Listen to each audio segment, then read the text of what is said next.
Hello tout le monde, c'est Dorian de Plein Grandes Écoles. On se retrouve aujourd'hui pour une nouvelle vidéo au Chinese Business Club. Aujourd'hui, invité spécial, c'est Eric Larchevêque. Troisième épisode de notre série. La première fois, c'était avec Tony Parker. La deuxième fois, avec Jonathan Angelov, Anthony Bourbon, Nelson Montfort. Aujourd'hui, c'est avec Eric Larchevêque. C'est parti, je vous emmène avec moi tout de suite.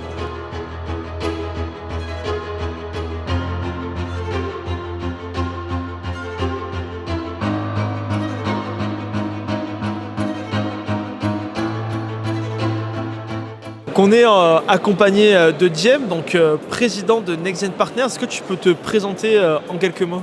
Bonjour Dorian, moi c'est Diem Isik, président du cabinet Next Gen Partners, donc cabinet d'études où on propose des études quanti, quali, benchmark, études de marché également.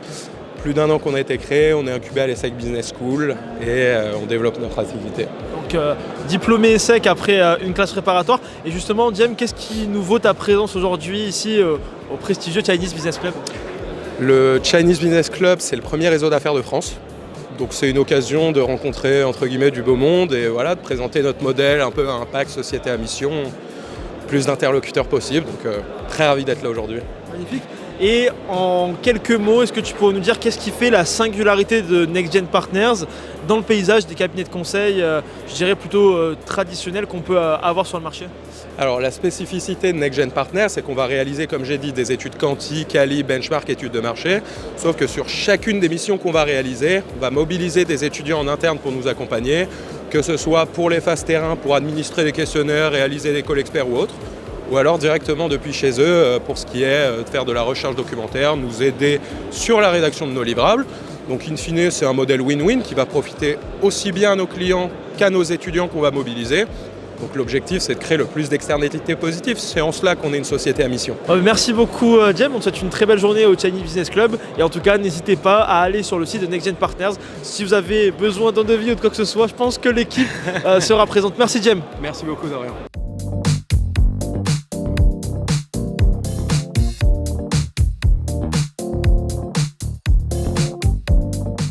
Donc là, tout le monde est en train de prendre place dans ce magnifique lieu qu'est l'Intercontinental Paris. Dans quelques secondes, il va y avoir le discours et la conférence très inspirante d'Eric Larchevêque, cofondateur de Ledger, investisseur, jury qui va être mon associé, bref, un CV qu'on ne présente plus. Ça va être juste zinzin et on va voir tout de suite le déjeuner qui va être, comme d'habitude, excellent au Chinese Business Club. C'est parti.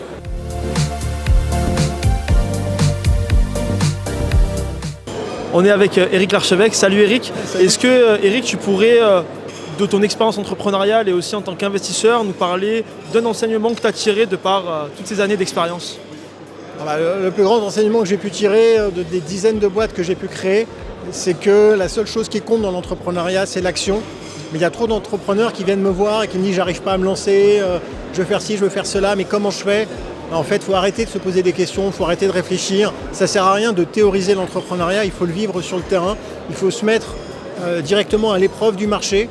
Il faut créer son premier produit et ne pas attendre la perfection, ne pas attendre en fait, de faire quelque chose qui soit le mieux possible, parce que le mieux est l'ennemi du bien. Et donc vraiment, s'il y a une seule chose à retenir, c'est qu'il faut être dans l'action, parce qu'à la fin, il n'y a que ça qui compte. Est-ce que tu pourrais décrire l'entrepreneuriat en un hashtag, du coup en n'utilisant pas le mot action cette fois-ci ? Hashtag résilience. Ouais, pourquoi tu peux développer un petit peu ? Parce que l'entrepreneuriat c'est très difficile, il faut avoir de bonnes raisons pour entreprendre. On ne va pas entreprendre parce qu'on veut devenir riche par exemple, parce que ce n'est pas une raison suffisante. Il y a beaucoup d'adversités, beaucoup de sacrifices, beaucoup de difficultés, donc il faut faire preuve de résilience. La résilience, c'est réussir à se remettre d'un traumatisme, donc c'est un mot qui est fort. Et on s'en prend plein la figure en tant qu'entrepreneur, quitte à avoir des vrais traumas. Et il faut être capable de pouvoir les encaisser. Et pour ça, il faut avoir au fond de soi une vraie passion, une envie de créer, une envie de construire, une envie de faire de l'impact, d'avoir un impact. Et donc oui, la résilience est pour moi un mot qui caractérise de façon extrêmement pointue l'entrepreneur. Et justement, pour les étudiants qui souhaiteraient entreprendre, les jeunes, quels conseils tu leur donnerais justement ? Déjà, c'est d'aller jusqu'au bout de leur diplôme, parce que le diplôme en soi, c'est pas ça qui compte, c'est pas ça qui est important. Moi, j'ai jamais recruté sur diplôme. Par contre, c'est important d'aller au bout du process, au bout du cursus, parce qu'à l'école, on apprend à apprendre. C'est aussi un moment où on va se faire du réseau. C'est aussi un moment où on va pouvoir utiliser tout un tas de ressources qui sont à disposition. Et donc, c'est un moment qui est important, qu'il ne faut pas négliger. Et moi, quand je me suis lancé, quand j'ai créé ma première boîte, c'était avec des amis de l'école. Donc c'est souvent là où on va trouver ses premiers associés. Donc c'est un moment précieux qu'il faut savoir utiliser et donc voilà, aller jusqu'au bout et surtout pas penser que parce qu'on veut entreprendre, il faut arrêter l'école. Merci beaucoup Eric. Merci. On se retrouve avec Bernard de la Villardière. Est-ce que Bernard, tu peux te présenter pour les étudiants qui ne te connaîtraient pas? Alors mon nom est Bernard de la Villardière, je suis journaliste à M6, je présente une émission qui s'appelle Enquête exclusive depuis une vingtaine d'années, en deuxième partie de soirée le dimanche soir. C'est une émission qui marche très bien auprès des jeunes, donc ça m'étonnerait que les gens de ta génération ne me connaissent pas tout à fait. Et par ailleurs, je suis producteur, j'ai une société de production qui s'appelle Ligne de Front et j'ai créé un média vidéo pure player en ligne qui s'appelle Réel Média. Et je vous recommande de vous abonner, c'est sur Instagram notamment. Magnifique, donc finalement présentateur, entrepreneur, producteur. Quels sont les enseignements que tu as tirés de toutes les expériences que tu as pu avoir dans ta carrière? Il faut bosser. Il faut bosser, pas avoir peur de travailler. Le travail, c'est la santé, comme le disait une chanson autrefois. Le travail, c'est génial parce qu'on est forcément récompensé. Du moment où on se défonce, où on travaille, on y arrive. Et ce succès, on le bâtit lui-même, on le bâtit par soi-même. Et donc je trouve ça très important. Voilà, donc le travail, y croire en sa bonne étoile, parce que ça a été un peu mon cas. J'ai démarré dans le journalisme, c'était un métier en crise. Et autour de moi, personne n'y croyait. Et finalement, j'ai pu faire mon petit bonhomme de chemin et faire accomplir ses rêves d'enfant. L'autre petit conseil que je donnerais, c'est vous avez un rêve, défoncez-vous pour l'accomplir et il y a toutes les chances que vous y parveniez. Magnifique. Et si, pour conclure, tu devrais définir l'entrepreneuriat en un hashtag, ça serait quel hashtag pour décrire l'entrepreneuriat et ton expérience? Le courage. Et pourquoi? Parce qu'il faut tenir bon malgré les échecs, parce que parfois on a des déceptions avec ses associés, parce que voilà, c'est qu'on remonte sur son cheval, il faut sans arrêt remonter sur son cheval. Je compare ça à des chutes ou à des accidents de moto, à des accidents de voiture. On a parfois un accident, on sort de la route, on dépose le bilan, on s'est mal associé, on a fait confiance, on a été trahi, mais il faut continuer d'aller de l'avant. Je vais essayer un petit peu de partager avec vous une anecdote qui concerne Ledger, qui est aujourd'hui des nombreuses et de plus en plus nombreuses corps de Pixel. Vous aviez déjà reçu ici Christian Gauthier qui avait raconté et parlé de la vision de Ledger et qui nous a parfois expliqué comment il comptait faire passer Ledger de marquer le cap de 1 milliard à 100 milliards. Moi, je vais plutôt vous parler du début, quand on est passé de 0 à 1, qui était assez mal. Ledger a été fondé en fin 2014, ou 2008, et les 2 premières années ont été vraiment très difficiles. C'est-à-dire qu'on ne comprenait rien, personne ne s'intéressait à l'autonomie, et au contraire, on a essayé plutôt de nous expliquer que mettre dans le mur, que personne ne pourrait utiliser un device hardware. Je rappelle Ledger qui nous fait des coffres forts actifs, que c'est une acheter d'or, mais acheter un coffre pour le mettre dedans, c'est une grande Ledger pour le mettre dedans, plus ou moins. Et donc c'était un device ceci qu'on va mettre de sa poche et avec soi.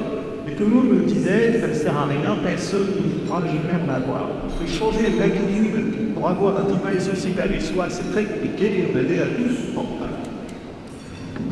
pendant 2 ans, ça a été la traversée du désert et on a cramé tout le cash qu'on avait réussi à lever au début. On avait levé environ 2,5 millions d'euros pour lancer la machine, mais ça ne prenait pas du tout.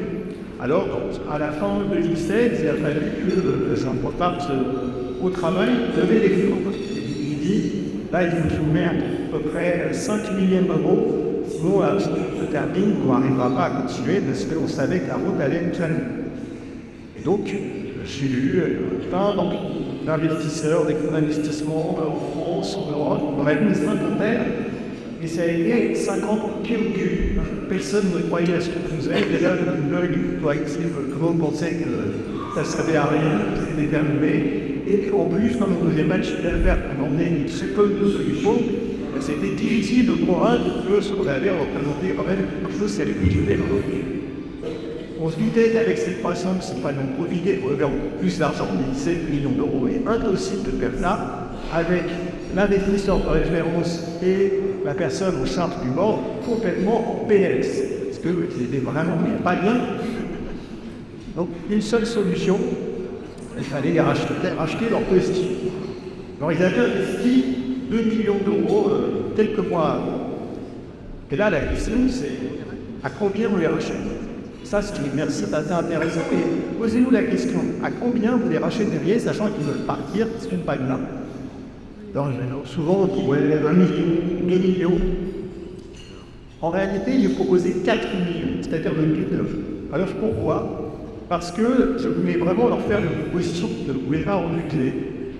Le temps joué contre nous, on devait avancer, proposer 1 million, c'était les insulter, comme ils étaient quand même arrivés, ils avaient aidé l'entreprise, ils avaient joué leur rôle, certes, ils leur avaient raconté une histoire à laquelle on est mal ému, mais quand même, il y avait un minimum de respect à avoir.